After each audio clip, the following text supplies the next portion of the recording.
Hi dear friends, once again a warm welcome to yet another episode of Brain Pickers, where we have eminent personalities, where we share about our faith and also about their life. And the person with me needs no introduction. We are privileged to have Shri Derek O'Brien, Member of the Parliament. I don't know where the Shri came from, but Tika, it sounds important enough. Of course, you have told me to drop the formality of... Yes, please. So, call me Derek. Derek, thank you very much, first and foremost, to come on our show. And though you're appearing on Redemptorist Media Center for the first time, but Redemptorist Media Center is not new to you. Tell me something about that. I will. Firstly, I'm very happy to be here in Bangalore. Doubly happy to be here at your media center. Also delighted that I could meet all the Redemptorist priests in the province. And Redemptorists have... my mother used to watch I'm talking about in the 60s and 70s, so we would kind of... My father wouldn't go for this is a mission... Redemptorist missions, yeah. Redemptorist missions. So mostly my mum, sometimes my dad, so we used to go along and we used to listen to these wonderful sermons. So that's the first experience we had with the Redemptorist missions when I was 10 or 12. And more recently after COVID, and actually just before that, when a dear friend of mine, Vijay and Sharon, lost their beautiful daughter, it was like my daughter, Sonika. So she, after her passing, the Redemptorist priests gave Vijay and Sharon a lot of strength to overcome that irreparable loss. Mm-hmm. It's been 6 years. So through them, that was my first, deep experience on how the Redemptorist touched her life and touched Vijay's life. And then, of course, COVID. Yeah. That's when I started participating in Mass through the Redemptorist service at 7 o'clock in the morning. And that's been a beautiful experience. And I don't want to sound condescending, Vijay, but I want to congratulate you and every single member of your team, and not only the priests, but to everyone here working behind the cams to produce this. Because if you go to a midday, if you go to a Monday, Tuesday, Wednesday service, you'll see fewer people there. And now I'm seeing the numbers you guys are doing. So that experience, to answer your question, that experience with the Redemptorists on morning has pretty much had a major influence on me. And well done. Thank you very much. For us, when we are celebrating Mass, we have a small group in front of us, but it is when we meet people like you, and we do get a lot of guests and hundreds of texts and messages telling us like what our services mean to them and how it has helped them spiritually, and that in return helps us to truly do our best. Now, you've been one of the most strong voices in the Parliament. And what does it mean to be a Christian and yet belonging to a minority, but to represent and to have a say at a bigger stage like the Indian Parliament? This is my 20th year in politics. Mm-hmm. So I have been elected to the Rajya Sabha 3 times. Yeah. So the first thing is you need a leader, and I have somebody like Mamata Banerjee, mm-hmm, who can actually put you up there to get you elected. Yeah. We're a small number here of 2.2% or 2.5%. Yeah. Not only get you elected, mm-hmm, 3 times in a row, then make you the leader of the parliamentary party. Yes. So it's skill, commitment, whatever reason she's had to give me this opportunity. And I remember what she told me 20 years ago, and then again 14 years ago when I became an MP. She said, Derek, you'll have lots of work to do in Parliament, in the political party, in the districts, in public policy, but never forget one thing. From your little small community, you must be their voice. Yeah. And I never forget that. I try and do my best, little.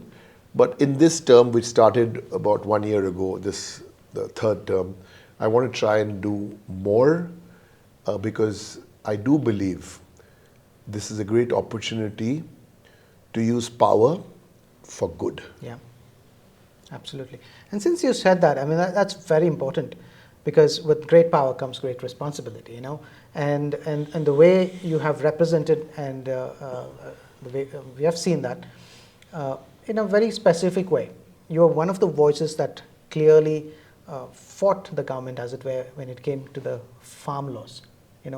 The church too is very conscious of the social responsibility, and the social teachings of the church is very clear about protecting the rights and working for justice.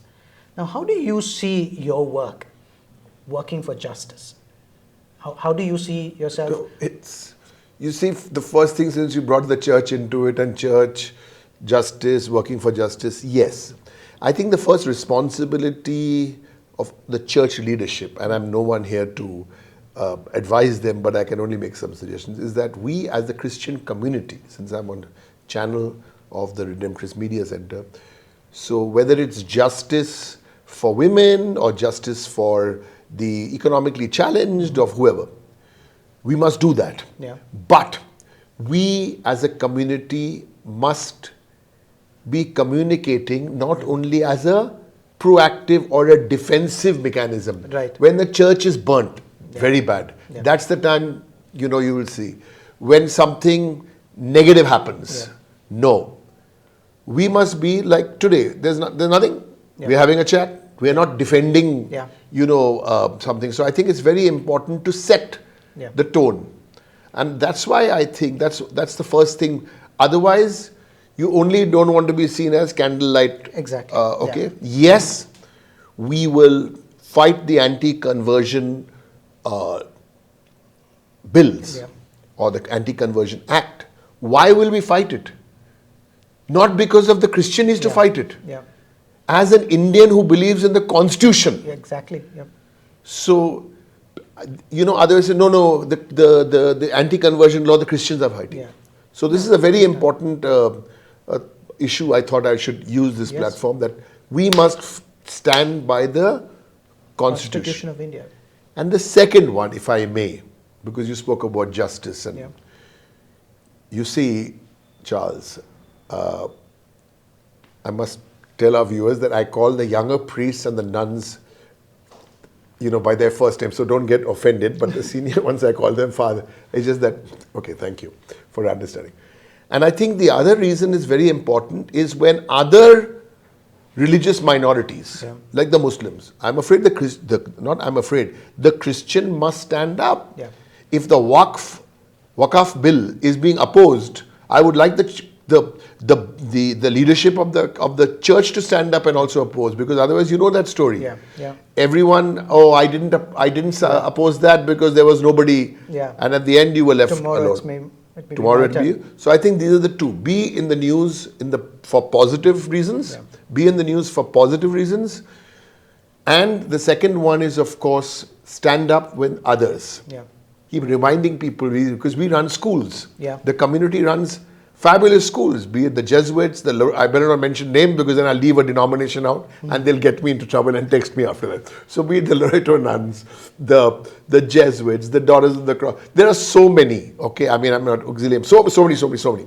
Now, the Christian brothers. And so, we look at ourselves as minority institution. Yes, I always say we are minority run institutions.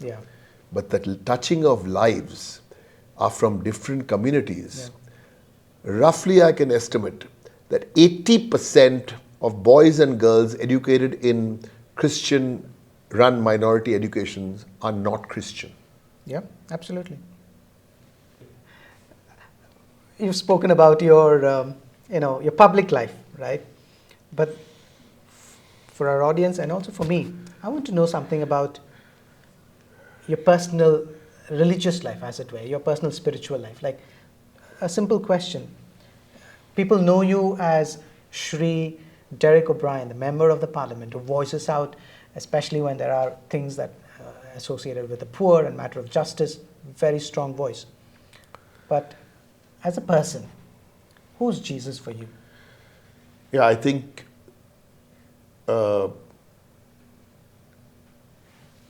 in a sense it has to be a living Jesus. Yeah.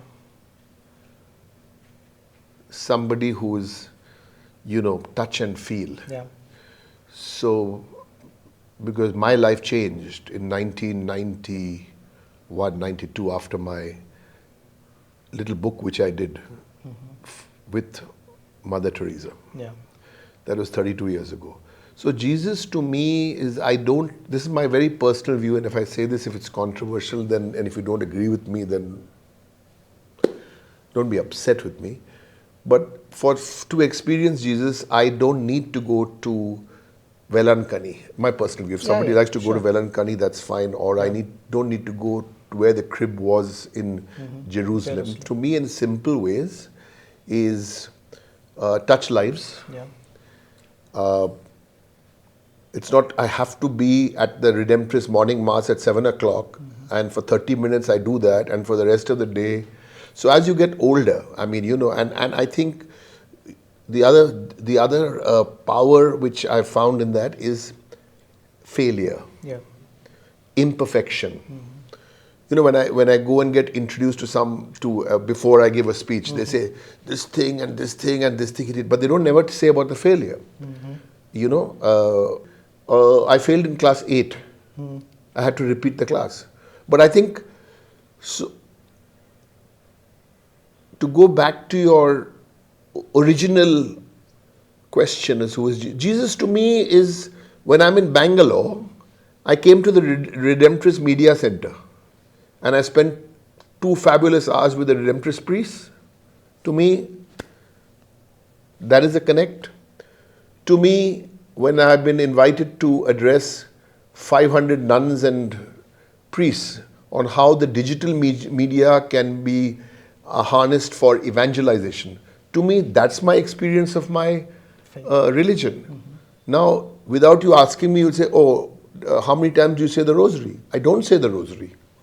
I have no, maybe I will at some point, find the reason to say the rosary, but I think the other power which one gets, no one's asked me this question before, so you're making me reflect, and almost, I wouldn't use the word provoking me, but you're taking me into a space which, looking into a camera, which I've done for 30 years of my life, I'm like wondering, should I look at Charles now, or should I look at the camera? And my few friends, dear friends of mine who I've grown up with, they must be sitting at home and said, man, he's got you on this question, O'Brien. You better be frank. And so I think, in summary, with my imperfections, he'll still have me over for dinner. Perfect. That's the beauty of our journey. For us, when it comes to our relationship with the Lord, we are just His beloved one. All the other things just evaporate. And thanks for that, for sharing, for that personal connection with the Lord. And would you be able to share? I can see there's so much of connect, in the way you shared. The fact that you were able to kind of say, it's in my failures that I kind of recognize the presence of the Lord. Can you share maybe an incident where you really felt close to your spiritual self? Sometime in your life. Was there some time you felt like there's success everywhere, there's failure maybe in the social life or political life, but as a person, when you really felt that you found the consolation spiritually at a given time in your life? I think grief brings you, when my parents passed away in 2016, and I knew my father was dying of cancer, so that's when you can feel that connect. That's where you realize there is something beyond. Yeah. I don't want to freak everybody out. I'm thinking, because this is a public medium, but there is something beyond. Yeah. And I think as you get older, you kind of Recognize. people like me. I mean, you've been trained as a priest. It's a vocation. You must have got your call when you was 20, 25.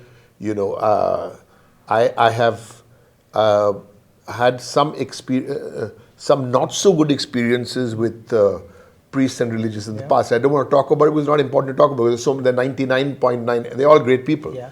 So, but I think as you grow older, maybe in my case, maybe the death of somebody very close, like my friend and his wife lost their. I mean, I still can't get over it. She was 27, and the previous evening she was with my daughter, and they were on the riverbank shooting pictures, and then she was gone. Yeah. So I think this is the, and in this, even in this political space, you have to make the choices. I'm in Bangalore today. I've got no political program, none at all. I was coming here for this in the morning, and I must say they were very organized. 2 months ago, they asked me to make the Salesians and the Vatican. So then I said, oh, now if I'm going to Bangalore, wait, I have to go to that and meet these guys. These are rock stars. And I want to tell the priests and the nuns, if you're watching this, if you want people like me, and I'm saying this with all respect, if you want people like me, or not even as old as me, young people, you've got to stay connected. I mean, I felt the need to come here. Yeah. And we're talking, I don't know, I've got to go for a meeting at 8 o'clock, but I'm carrying on because I'm getting a chance to express myself. I'm so happy that I just didn't meet one or two of you. I met the whole community, and we're going to do a lot of stuff together, because there I can see Jesus is, maybe I have some skills as a presenter who understands little communication. So I'm not going to go and say mass, I'm imperfect for that, or to give a sermon, but we can work some stuff out. How do you preach to, why 5,000? We are very happy with 5,000, 6,000 is your morning mass. Why not 50,000? The content is going to come from you people. And I think I want to use one example. Again, and like my family, my dad, my mom, brother, okay, before Sunday was mass. It's not that we would be no, Sunday was mass. Lent you have to give up. Then my mom said, stop giving up, do something positive. Stop this giving up thing. Eat whatever you want, but do something. So today, there's another mission in my life, which is to help a certain kind of people, but not to talk about it on your program. I'm doing what I need to do, and it's not for children, because I think that lots of stuff happening for children, for somebody else. So I think the challenge where people like me can have a little one paisa role to play is that I looked at Redemptorist Center. I've been coming to Bangalore, but why didn't I go to that provincial house to meet 20 priests? These are the questions the religious have to ask themselves. And people like me, imperfect, are going to ask you these questions. I'll give you a story, a personal story. Yeah, please. We had a house, we got it redone, spruced up and all. And then, so my daughter, who we call a Chindu, her mother is Hindu, but she's a baptized Christian, so she's Christian, so we call her Chindu. And she goes to the temple and she comes to mass. And like any 29-year-old, she'll go to confession once in 2 years. So we had to have the blessing at home. And the family discussion took place. So who's going to bless the house? This is in Calcutta. And guess what? All three of us agreed that we'd have 2 nuns who are going to bless the house. With no disrespect to any of the priests in Calcutta or any of the denominations, but we just felt connected with 2 nuns, one in her late 50s, one in her late 40s. But we felt that we'll invite these 2 nuns, and I'm not going to give you the names, nor am I going to give you the denomination, because that will cause a lot of controversy. But, Charles, I thought they'll come. They'll bless the house. Ta-da-ta-ta. Then we'll give them some dinner and they'll go home. They prepared a 30-minute service. They blew my daughter away. 20, that time I think about a year ago. She was blown away. Tonuka, my wife, was like, whoa, what was this? So my only request is that is it. I mean, there's such a beautiful life. The priests and the nuns, each one of you live such sacred lives. But try and connect a little more. That's what we hope to do. And Charles, it's been an absolute pleasure. And I hope lots of people watch this. Thank you. So before we conclude, I just want to thank you, Mr. Derek O'Brien. And it feels like we've had a very good relationship, though we've kind of started chatting just recently. We met today, 1 hour ago at Redemptorist Media Center. I must tell all the other places where I go to, the Jesuits, the Salesians, and the Daughters of the Cross, and the Loretto, etc. The snacks here were very, very good. The tea was okay, but the snacks were very, very good. Okay, I'll come back here. Thank you very much. Okay. Thank you very much. And before you go, just one final question. What's the message that you want to give to all of us? I mean, you've been a person representing people. Not a big message, but you as a Christian living in this country, beautiful country of ours, what's that one simple message that you want to give? It's for everybody. Charles, you can do it. I can do it. Even somebody who's not a priest or not a politician can do it in their own building, is use power for good. Good. Use power for good. Touch lives.